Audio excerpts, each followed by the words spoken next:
Alpha 22 is coming this year, according to the devs, so now's a good time to take a look back at everything we know about it so far. The quotes specifically say, "Folks, it will be this year and sooner than December 2024. These quotes could lead us to believe that Alpha will come out in summer or early fall. Wishful thinking, I know, but I want my toilet mini bike. Nah, that thing looks whack, but in all seriousness, the dev streams might not be that far away. Alpha 22 has two big features coming to it, including a new armor system and the character model overhauls. Sadly, the bandits that we all have been eagerly awaiting are doomed to be delayed yet again to a further alpha, but at least the fun pimps seem dedicated to getting a console version out soon. Quote, "Folks, the console versions will be out this year." Quite a lot of bravado to say such a thing with a company that loves to delay things. Regardless, stick around and I'll get you all the Alpha 22 info up to this point. First, let's go over some minor, pretty cool features coming. Teleportation, or fast travel, however you want to call it. The helipads at trader locations could be used as the main hub for instantaneous transportation. A minor slip-up during a dev stream gave us this tidbit, as you can listen to here.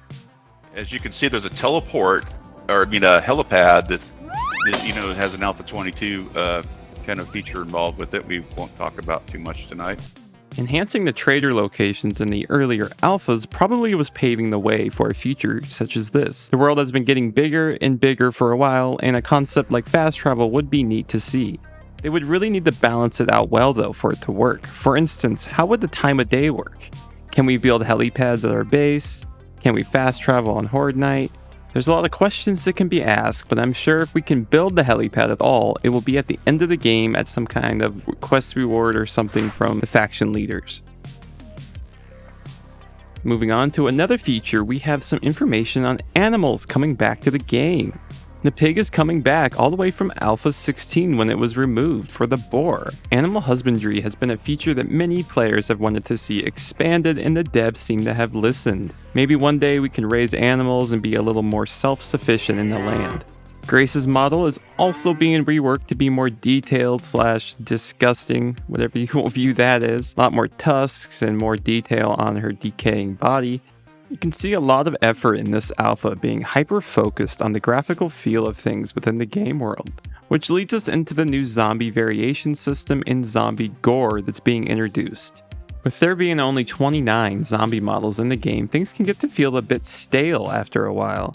That's why I think it's pretty cool to see the devs putting some effort into making the zombies feel a little bit more unique than their exact counterpart. The graphical gore that was showcased on Twitter gives more life to these zombie models that we're grown accustomed to seeing everywhere. Hell, just some different clothing on the zombies would be refreshing to see, so I think this is something players can look forward to in the future. Onto a big topic, the character model overhauls. The devs have actually showcased a lot of art and animations on the work that's being done for this feature. We can see the different character models interacting with the rocket launcher, and the models are wearing some of the new armor sets as well. The hairstyles and body customization could be getting a lot better in the future as well with these high-def models. These have been long overdue for a while, and to be honest, the zombie models were starting to look better than the character models at this point, which was not okay. Now, as to how detailed this new character system will be, I'm uncertain, but hopefully we get some sliders to mess around with at the very least.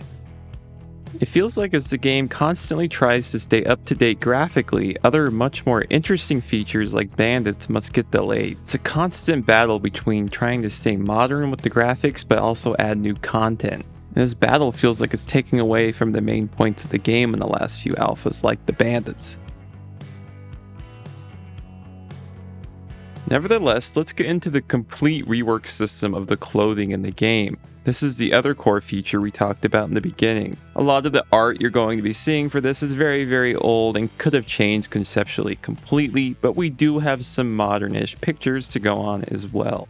The game is moving towards a set type of clothing design similar to what you see in MMOs. Each set will have bonuses that can help you in different situations depending on what kind of set you are wearing.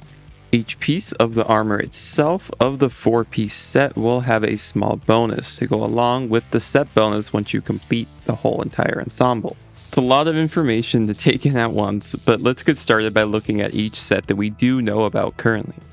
Miner set gives bonuses to harvestable ore, carrying capacity, fall damage, and even gives the player a bonus to armor if you get jump while smacking rocks.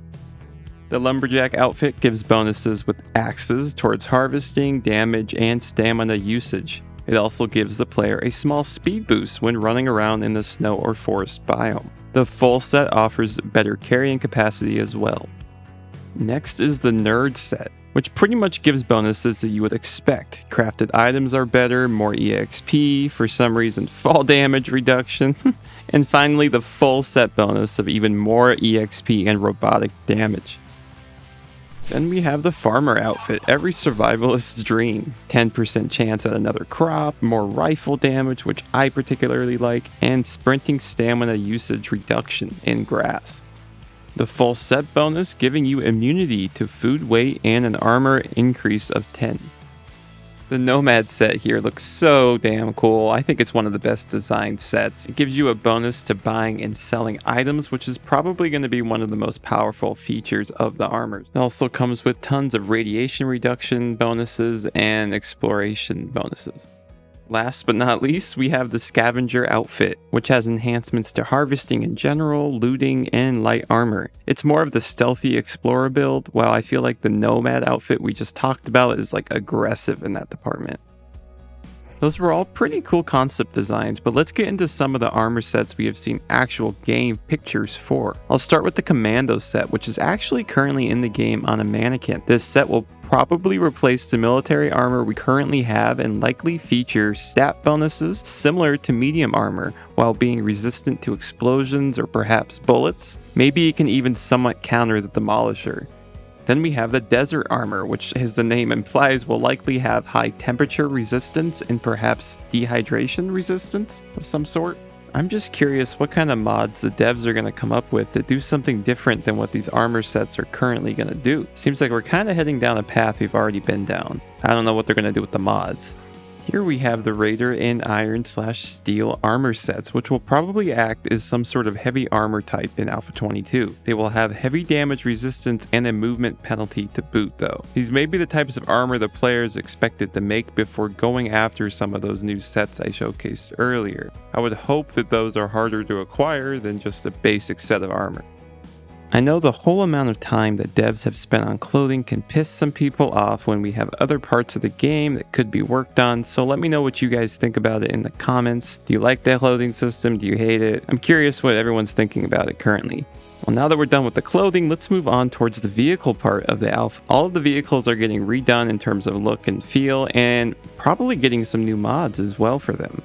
The motorbike has been showcased a lot with a lot of new textures and possible mods being shown on the bike itself. We also see 2 riders on the bike, which is pretty cool. Now what I'm curious about is what the mods are going to do. They could enhance speed, carrying capacity, armor, or perhaps even efficiency on gas, please?